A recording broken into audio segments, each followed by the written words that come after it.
En quelques minutes, la rue est totalement inondée. Prise au piège dans ce torrent, une femme meurt noyée, bloquée sous une voiture emportée par le courant. Cet homme a assisté à la scène depuis sa fenêtre. On a vu la dame qui remontait là contre le courant et puis mais on l'a pas vue. Elle est finalement décédée un peu plus haut, mais c'était absolument horrible quoi. C'était un tel torrent qu'on voyait plus la route et l'eau montait carrément le long des murs quoi. Il n'a rien pu faire. L'accident a eu lieu sur les hauteurs de Rouen, dans une rue en pente que la femme remontait pour se mettre à l'abri. Toute la nuit, la rue est restée fermée, l'accès est bloqué le temps que les secours puissent nettoyer les dégâts. Ce matin, il reste encore de la boue. Les habitants, eux, sont sous le choc. C'est un flot continu qui a duré plusieurs heures en fait. Je ne m'étais pas rendu compte de ce qui se passait. Partout en France, les orages d'hier ont fait 15 blessés, dont 2 graves. Une adolescente de 13 ans dans un état critique et un homme brûlé par la foudre. 50 000 impacts d'éclairs ont été enregistrés ces dernières 24 heures. Là, il y a des pompiers sur le toit. En Seine-et-Marne, cette maison a été touchée. Donc, ils sont en train d'éteindre le feu. Par chance, les propriétaires n'étaient pas sur place. En plus des dégâts matériels, 15 000 foyers sont toujours privés d'électricité, des coupures qui ont poussé les organisateurs de nombreux événements à annuler les festivités. Aux abords du bois de Vincennes, 40 000 personnes ont été évacuées d'urgence d'un festival. On était sous des arbres, on a essayé de s'abriter quelque part, mais on ne trouvait même pas où aller.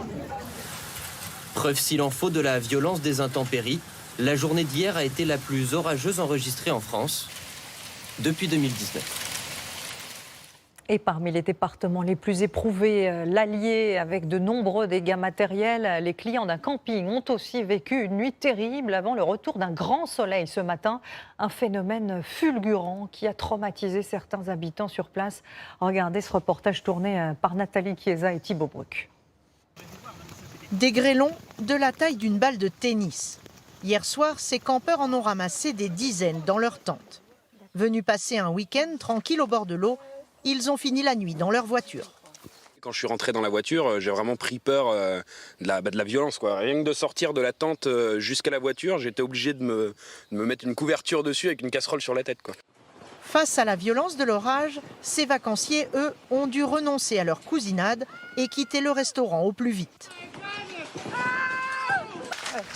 Depuis ce matin, Johan, le gérant, tente de rassurer ses clients. Il n'a pas fermé l'œil de la nuit. Il va falloir qu'on remette en état tout le camping et puis surtout il va falloir qu'on ramasse tous les oiseaux morts qui sont en plein vol en fait, on les voit, ils sont tous tombés, j'en ai partout. C'est impressionnant, j'ai jamais vu ça. L'orage n'a duré qu'un quart d'heure, mais 100% des voitures sont endommagées. Impact sur la carrosserie, vitres brisées, tôles déformées. L'urgence, dresser la liste des dégâts. Maintenant, il faut faire jouer les assurances. Ça va être le plus long. Beaucoup de papier, beaucoup de paperasse. La voiture, elle n'a pas beaucoup, elle a à peine 1 an. Donc on se crève à s'acheter une voiture neuve. Et puis en peu de temps, c'est dépité, il n'y a plus rien. À quelques kilomètres au village de l'Alisole, de nombreuses toitures et autres panneaux solaires n'ont pas résisté à la violence de l'orage. Il y a plusieurs maisons qui sont impactées. Il y a les Vélus surtout qui ont explosé sous le poids du grêlon. Ici, le potager et les arbres fruitiers ont été lacérés par la pluie et le vent. Cet habitant a voulu garder une preuve de cet épisode météo exceptionnel. Dans la nuit, il a placé une tomate à côté des grêlons.